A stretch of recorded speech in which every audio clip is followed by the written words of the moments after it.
প্রতিবাদ করে আমরা এই পটুয়াখালীর ঐতিহ্যবাহী চৌরাস্তায় সমবেত হয়েছি।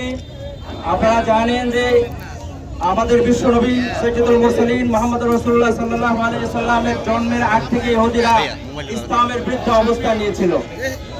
নবী সাল্লাল্লাহু আলাইহি সাল্লামের বয়স যখন 7 বছর, তখন তাকে হত্যা করার জন্য এসেছিল। আবু তালেব সিরিয়াতে না গিয়ে তখন আবার মক্কায় পাঠিয়েছে। নবী সাল্লাল্লাহু আলাইহি ওয়াসাল্লামকে বিভিন্ন পর্যায়ে হত্যা করতে চেয়ে যখন ব্যর্থ হয়েছে, নবী সাল্লাল্লাহু আলাইহি সাল্লামের ইন্তেকালের পরে তার লাশ চুরি করার জন্য ইহুদিরা চেষ্টা করেছিল। এই ইহুদিরা সব সময় মুসলিম নিধনের জন্য উদ্গ্রীব থাকে। আমরা আগামীতে এই ইহুদিদের বিরুদ্ধে, বিশেষত ইসরায়েলের বিরুদ্ধে সকল ধরনের পণ্য, তাদের প্রণীত সকল ধরনের পণ্য বয়কট করবো ইনশাআল্লাহ। আমরা যদি সত্যিকার অর্থে মুসলিম হয়ে থাকি, তাহলে আমরা এই ইসরায়েলি পণ্য কখনই আমরা আমাদের বাসায় রাখবো না।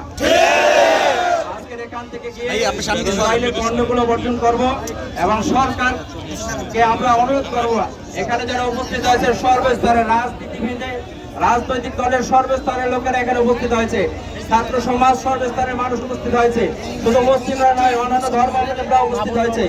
আমার জনগণ এখানে শান্তিকামী সকল ধরনের জনগণ উপস্থিত হয়েছে, উপস্থিত হয়েছে, অন্যান্য সকল ধর্মাবলম্বীরা আমাদের সাথে যুক্ত হয়েছে। আমরা শান্তি চাই, শান্তি প্রতিষ্ঠার জন্য আমাদের সরকার বাহাদুর তিনি চেষ্টা করবেন, এই প্রত্যাশা রাখছি। আগামী দিনে ইসরায়েলের বিরুদ্ধে ফিলিস্তিনের পক্ষে যখন যে ডাক আসবে, আমরা সেই ডাকেও সাড়া দেব ইনশাআল্লাহ। রব্বুল আলামিন আমাদের সকলের এই প্রতিবাদকে কবুল করিয়া নিন।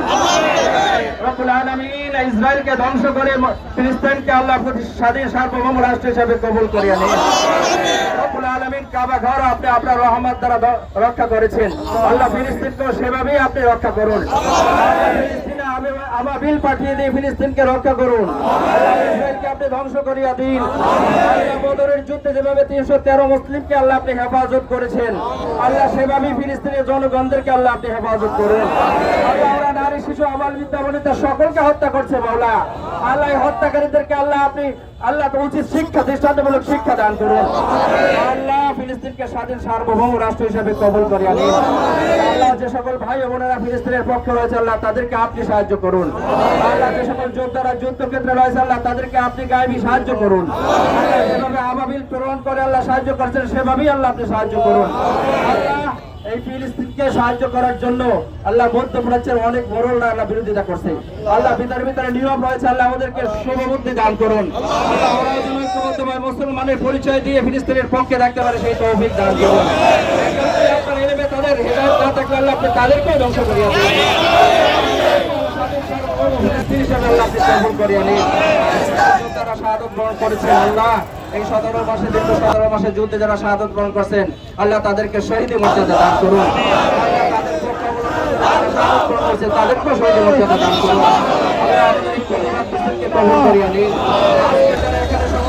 সকলকে আল্লাহ আপনি আপনার গায়বী খাজানা থেকে সাহায্য করুন, দান করুন, শান্তি থেকে দেশ জাতি বিশ্ব মানবতাকে আল্লাহ আপনি হেফাজত করুন। রব্বিকা রব্বিল ইজ্জাতি আম্মা ইয়াসিফুন ওয়া সালামুন আলাল মুরসালিন ওয়ালহামদুলিল্লাহি রাব্বিল আলামিন।